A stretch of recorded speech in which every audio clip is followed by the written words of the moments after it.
here it is, PlayStation 3, and we're gonna fix it. I'm not gonna pretend that I'm an expert at fixing these. In fact, I've done it once and it was successful for a few months, and after that, well, here we are.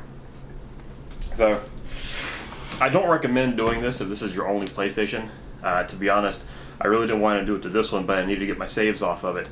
It will last you, if it works, maybe a couple weeks, a couple months. I've heard of people doing it and it lasting years. Who knows? But I'm going to show you how to do it.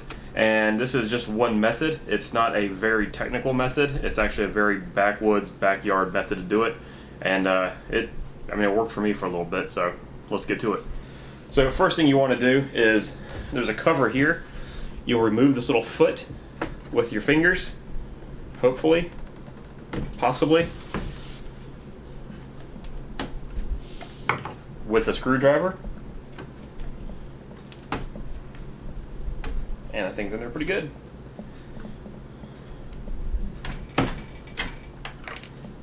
There we go. Little plug. And inside there you'll find a Torx screw. And it's a little bit of a pain because it's a security Torx, a tamper-proof. It has a little stick in the middle of it.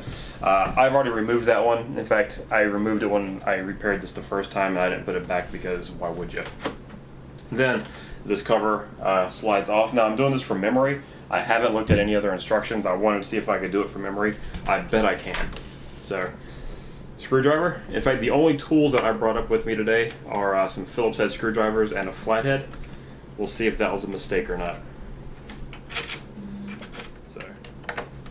So since this has already been repaired once, I'm not 100% certain that it's going to work a second time.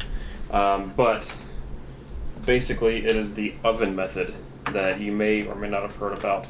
You basically just strip the motherboard down to its bare essentials, pop it in the oven for a few minutes, and it's supposed to resolder it, reball it, or whatever they call it.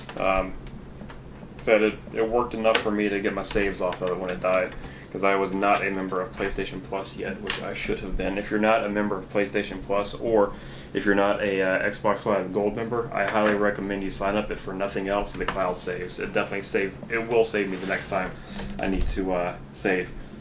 So then you have all of these. I'm holding the Blu-ray drive back in because one of the screws that I screwed out of there helped mount this down. So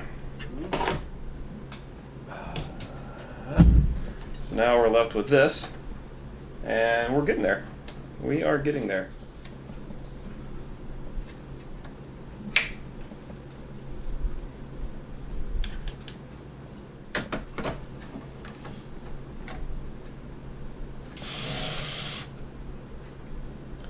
Here we are. See a little bit of where the some of the glue that coats the motherboard kind of melt a little bit. A couple spots that kind of melted a little bit from the last time I cooked it.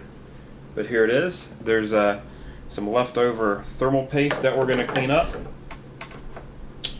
And once we do that, we'll be baking it.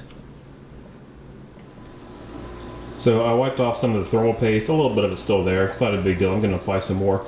I recommend placing it on a cookie sheet, preferably something with a lip on it, because you have the power connectors on one side of the motherboard. It'll sit tilted, and if you're going to reflow the solder, which basically means melting it and letting it get hard again, keeping it nice and even is going to be key. Make sure you get as much of the old thermal paste off as possible. I got these pretty clean. I still got to go over it again with some rubbing alcohol to make sure I get all the spots off. You don't have to get it 100% mirror shiny, but as much off as possible so you have a nice clean mating surface for the new stuff. It's going to go a pretty long way in the longevity of this repair, assuming that it works.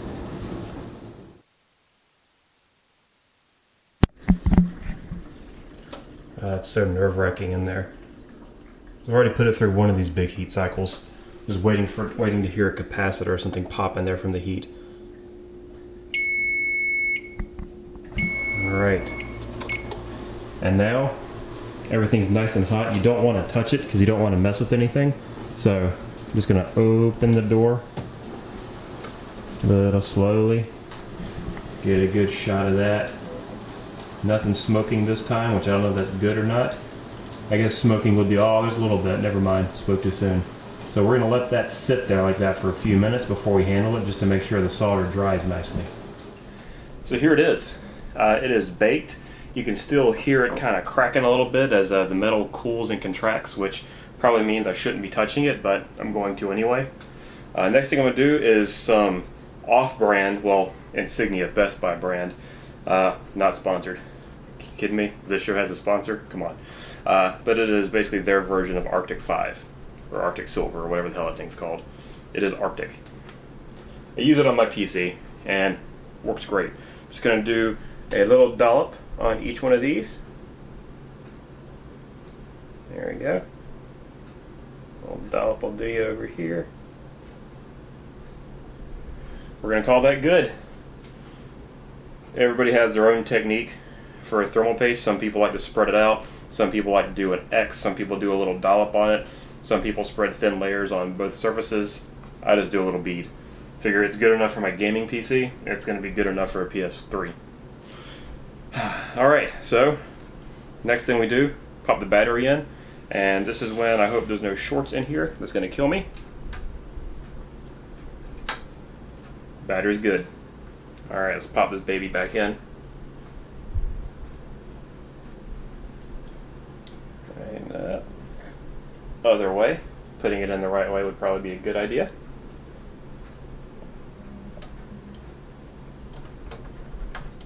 There we go. Now we can put these puppies on.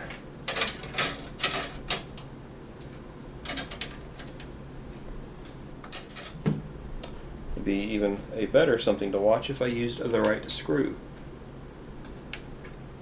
You're the one. See, will you go there? You will.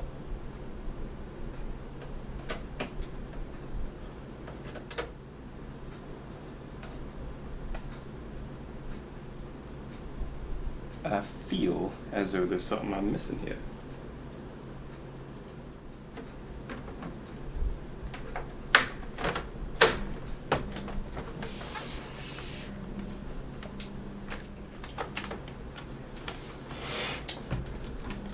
Well, it's been put back together, kind of. I only got these two left over. I know where they go. I'm not too worried about it. Let's go see if it works. So it's plugged in. It's connected to a TV. I don't remember if I was using HDMI or a component last time I turned this on, so if it turns on and doesn't yellow light on me but I don't get anything on the screen, that's okay. It still may work. I just have to reset the video. Oh, let me actually turn the main power on. Alright, I'm getting a red light. Let's try this.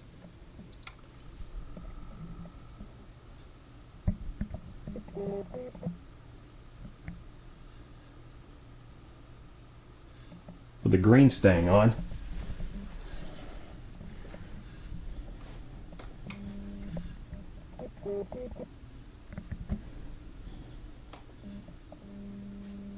Component. And there it is. It's working. Now, there's nothing on here because there's no hard drive in it. Can I start? Yeah, system storage was not found.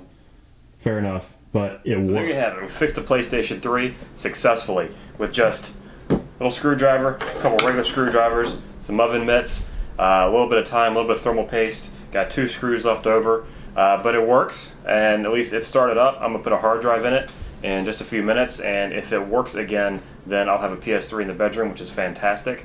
Probably won't use it for playing games. I don't want to push it very hard, because last time I did this fix, it worked really, really well as a Netflix box until I started playing a game with it. When I started recording Army of Two for the website, that's when it crapped out. So that'll probably be just a movie machine. But hey, something was successful.